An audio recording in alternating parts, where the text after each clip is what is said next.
What is up, guys? DT Ninja here for you guys my JUMP FESTA 2024 review. Alright guys, Season 2 has been announced for Rurouni Kenshin. The Kyoto arc is coming next year. Big news at JUMP FESTA. Really awesome. So, things I want to discuss. I want to talk about, some announcements. Also, some things that happen. So I want to break down some interesting things that happen at JUMP FESTA. There's even a Q&A session, some new items that were shown. So yeah, I want to talk about what was interesting, and yeah, let's get to it.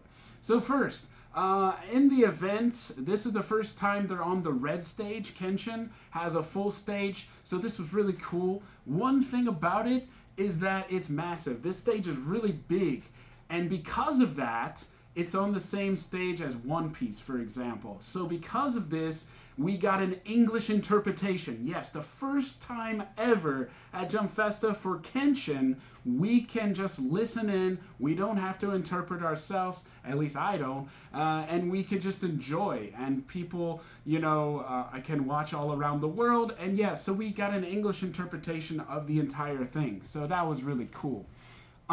So the first thing that happened is this amusing skit. So they had this skit with the audience, and Kanryu shows up, and it's like a manga skit. So they have the manga, and it's a little animation talking with the voice actors, and then, like I said, Kanryu shows up and tries to ruin the event with a Gatling gun, shooting paint everywhere. There's fireworks. They're spinning wristbands or something. They light up, and it's supposed to represent Kenshin's, swordsman spirit, as the Hiten Mitsurugi style. So that was pretty cool. I like that. That was really neat. Something that we've never seen before.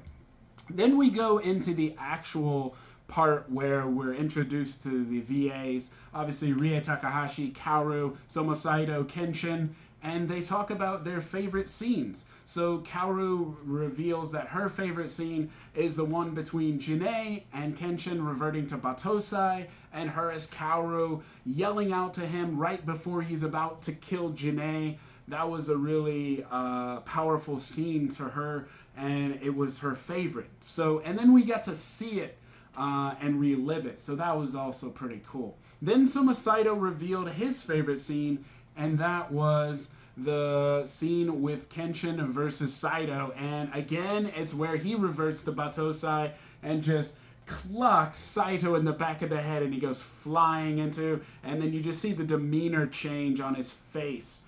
So yeah, that's a really awesome scene as well. So those are the two scenes that the VAs really enjoyed. But what about you guys? What scene did you really enjoy in this first season, the Tokyo arc? For me, I'm going to have to go with Jinae. But also, I really did like this one, Aoshi. Aoshi's fight was freaking awesome. They improved this one from the original anime, which was a absolute great thing for fans. I really liked this scene.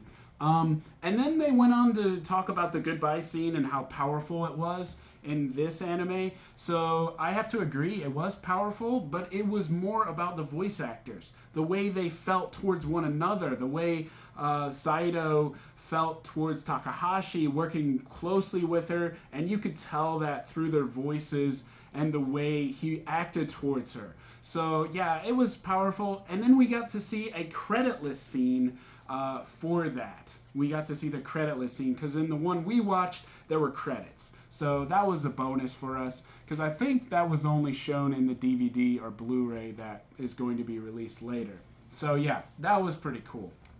But what do you guys think is the most powerful scene of this first season? For me, it has to be Aoshi versus Kenshin, as well as the Gatling gun versus the Oniwaban. I think it kind of goes as one battle, because it goes in one episode. So I feel like that's one scene, even though it's kind of split up. But that scene where they're all murdered by Kanryu, what did it for me is the backstory. The story behind Hanya. That's the one where I was like, whoa, this guy remembers this scene with his, with with Okashira, the leader, and he's enjoying himself. And he even says he's smiling, but at the same time his face is deformed. You know, it's kind of like, wow, like that's the scene that did it for me, emotionally and powerful. That made the sacrifice of all the Oniwaban more powerful to me. That's my favorite scene, probably. Like I said, Aoshi's fight and this one made it a powerful scene. But what do you guys think? What was your scene that you liked that was most powerful emotionally? Yeah. So, next thing, we got the announcement for the new anime, right? We got a new trailer. Of course, it was a recap of everything, but then we get the leaf flying through and you hear Misao's voice, and then you get, you know, the Sojiro look, you know, when he's about to kill Okubo, and then we get turn around, it's Makoto Shishio, right? And then we get the reveal, it's 2024, next year. So, what's cool about this one is two things. First, look at this. This is what they're kind of basing off of this design, and I love it. I love it. I like how we got this Makoto Shishio from, yeah, this is Master of Flame. But yeah, we're kind of getting this really badass Makoto Shishio. And then, of course, we have the, let's see if I can get them. The character designs are also revealed. So we get the voice actors come out of Sojiro, which is Daiki Yamashita, and Shishio also comes out, and he is Makoto Furukawa, and they talk about their roles, and they reveal the character designs, and they look very close to the manga of Kanzenban, which is really cool. I like the designs, they look great. One thing that Furukawa says is that there are so many Shishio versions in media for Kenshin that he's delighted that he gets to create one, because each and every one is just badass and more interesting than the last. So I like the fact that he brought that up, because I think a lot of people don't know that there's so many of them. But that was cool. But anyways, take a look at the character designs. These are really neat. Alright, so as you can see, the character designs are great, and the tagline or the quote there is obviously, in the end, the fittest, in the end, only the fittest survive in this world. If you're strong, you live. If you're weak, you die. Of course, in Shishio's words, the law of nature. So, yeah, that was really cool to see the designs finally. Okay, now, then there's this special Q&A session, and the point of this is to kind of lead them into a special video which we see of the author. And in order to see that special video, you have to answer questions. And the question is a Q&A session involving the audience and fans around the world, as well as the voice actors themselves. So I thought that was really cool. So I want to recreate that, and I want to give you guys the same questions. So these are about the Hiten Mitsurugi style, by the way. So, okay, so question number one was this. Which technique of Hiten Mitsurugi did Watsuki Sensei create first? So think about it carefully, because there are some interesting different answers. There's only two choices. There is A, Ryutsui-sen, or Dragon Hammer Flash, or B, Ryukan-sen, Dragon Wind-Up Flash. So I'm going to give you a little time to think about it, and yeah, we'll see if you guys get it right.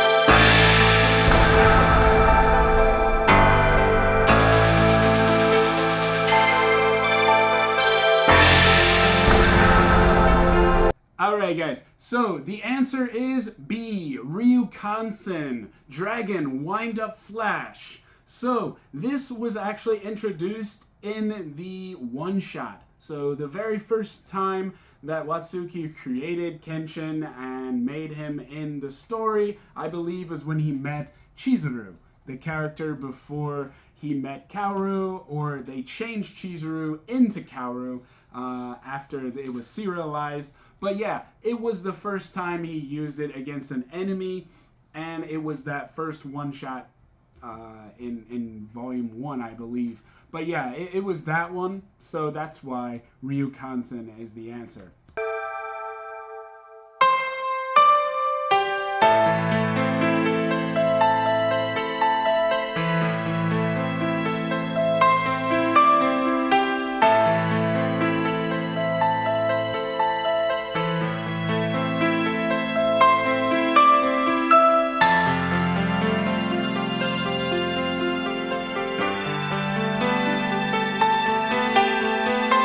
So number two, who is Watsuki Sensei's favorite antagonist?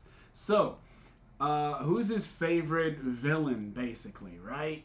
I'm gonna give you guys a lot of choices, but I'm also gonna give you the voice actors and their choices. So let me give you those first, and then I'll give you some scans of all the antagonists to give you guys an idea. So first, the first one was Saito-san, who is Kenshin. He believes that Watsuki's favorite antagonist is Raijuta. And so that was the first one. And then the second one is Furukawa-san, who is Shishio's VA, and his choice is Sojiro Seita. A pretty good choice, right? And then we move on to Yamashita-san, who is Sojiro VA, and he said it is Jinae. So, and what's interesting about this one is that he drew a picture of him. So he actually drew a picture really quickly of him, and it was pretty good, actually. But yeah, those are the choices. So now I want you to think about thinking those choices and thinking at these images. Who is his favorite antagonist? So think about it. I'll give you a little time.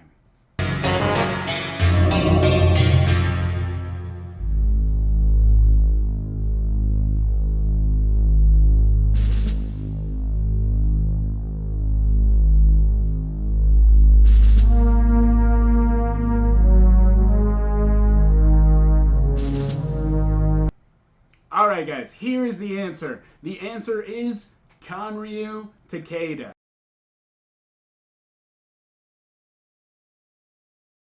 So the interesting thing behind this answer, how it was revealed, what really came as a shock to me. So because I followed Watsuki's works after Kenshin, so like obviously Kanryu was not a likable character in the first one, right? But as he created other series like Buzu Rinken, for example,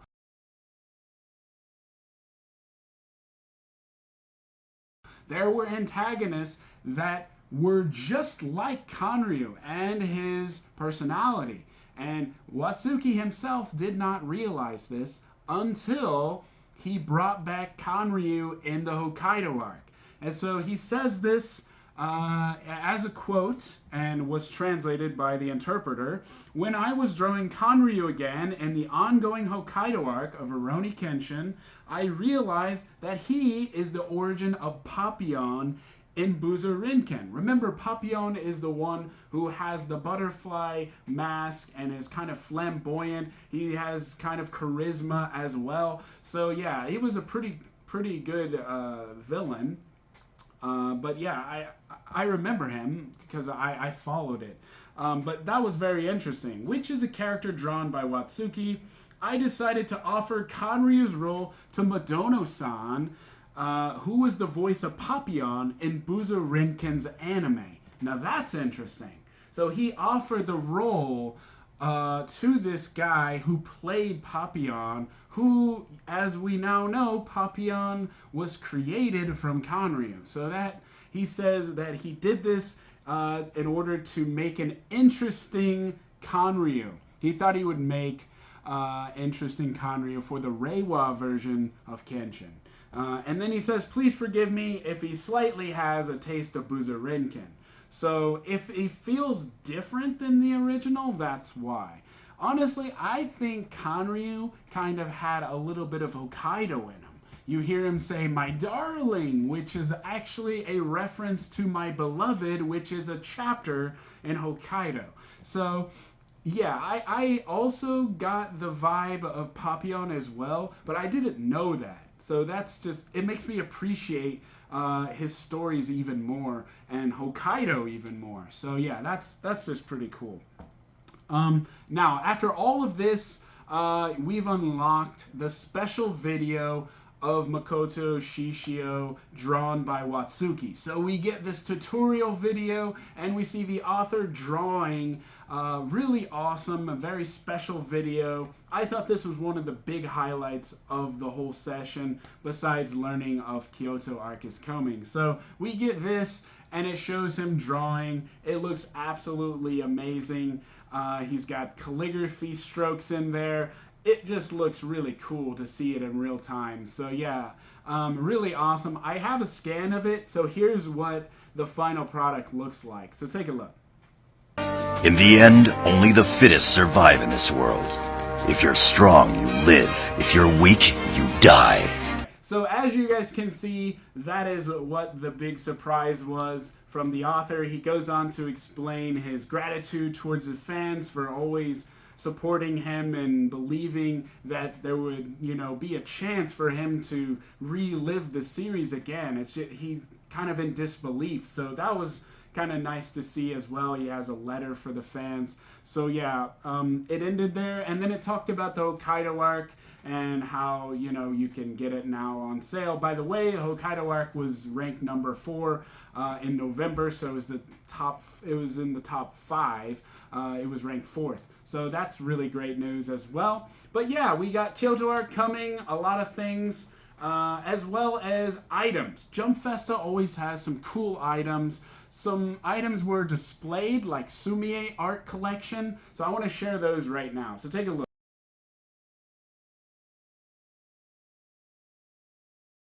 Really cool looking Sumie art. You can order this one on Aniplex online. I will leave the link in the description. So yeah, really cool. Also another thing displayed is figures. Yes, we have a lot of figures coming next year. Several figures.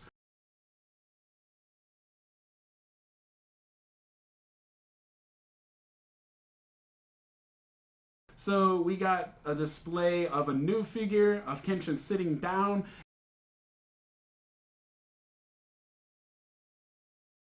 We got one of figure arts and he's posing, so that was really cool.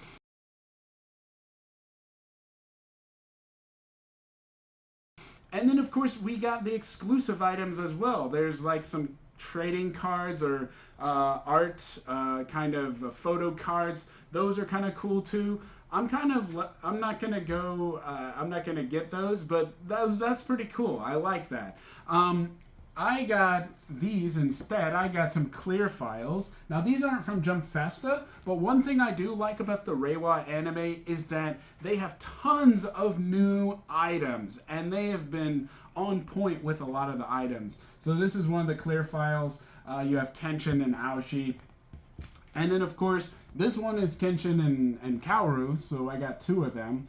This one is really cool too. I also got a sticker that's exclusive to JUMP FESTA. That one is coming later, but I want to show you what it looks like. So take a look. All right, and the last thing, they showed a life-size statue of Kenshin. That's pretty cool. There was even a mascot of Kenshin there. So it's great to see such popularity for Kenshin coming back. We got to see a super stage. It was in English. There's just so much to be excited about as a Kenshin fan. So anyways, that's my video, guys. I hope you guys enjoyed. Look forward to my next one. I may do one on my favorite scenes or just reviewing the Tokyo arc, because we got a while before the Kyoto arc. I think we're probably going to get it probably the fall next year. That's just my take on it, and it'll probably be in 2 parts. That's just what I think, but what do you guys think? Anyways, that's pretty much it, and I'll see you guys in the next one.